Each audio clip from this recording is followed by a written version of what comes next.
Mr. Speaker, we're more than 3 weeks into January, and yet Republican leadership in this chamber has failed to call a vote on a single piece of legislation to address the pressing needs of hardworking families.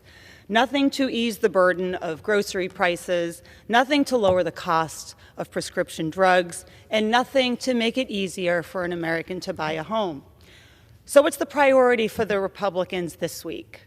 A vote on H.R. 21, the so-called Born Alive Abortion Survivor Protection Act, a bill that will give politicians here in Washington the power to monitor women's pregnancies and criminalize doctors and nurses who provide life-saving care to women in need. I wish I was kidding.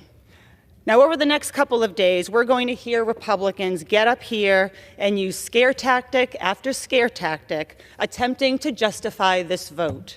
So let's set the record straight about what this legislation does.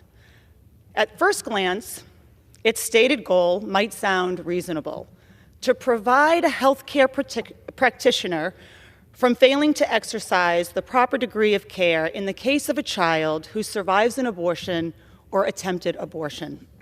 Now, that sounds logical on paper, but here's the reality. This situation almost never happens. When Texas passed a law requiring reporting on abortions resulting in live births, they reported 0 live births over 3 years. 0. The same was true in Oklahoma. So what is this bill actually targeting? As we dig into H.R. 21, it becomes clear that this legislation purposely distorts what abortion care really is. It sweeps up highly complex and deeply personal medical situations, including those where a mother learns that her life is in danger because her baby has a fatal abnormality and cannot survive outside the womb. Now imagine the agony of a mother, a woman who dreamed of holding her child, now forced to make the unthinkable decision to induce labor to save her own life.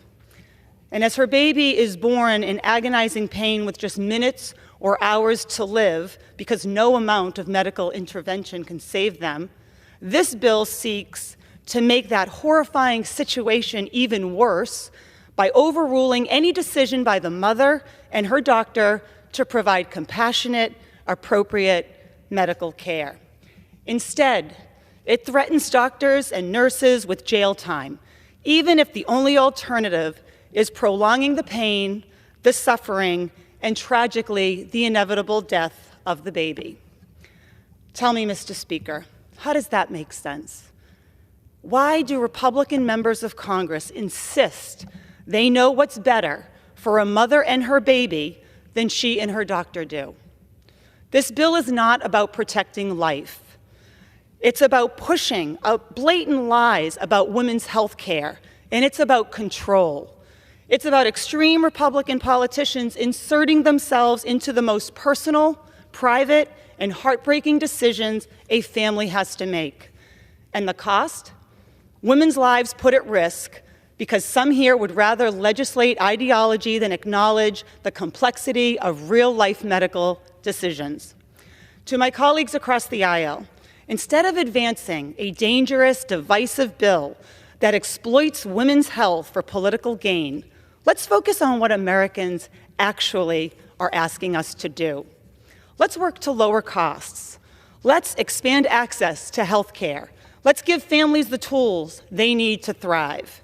The American people sent us here to do that work together.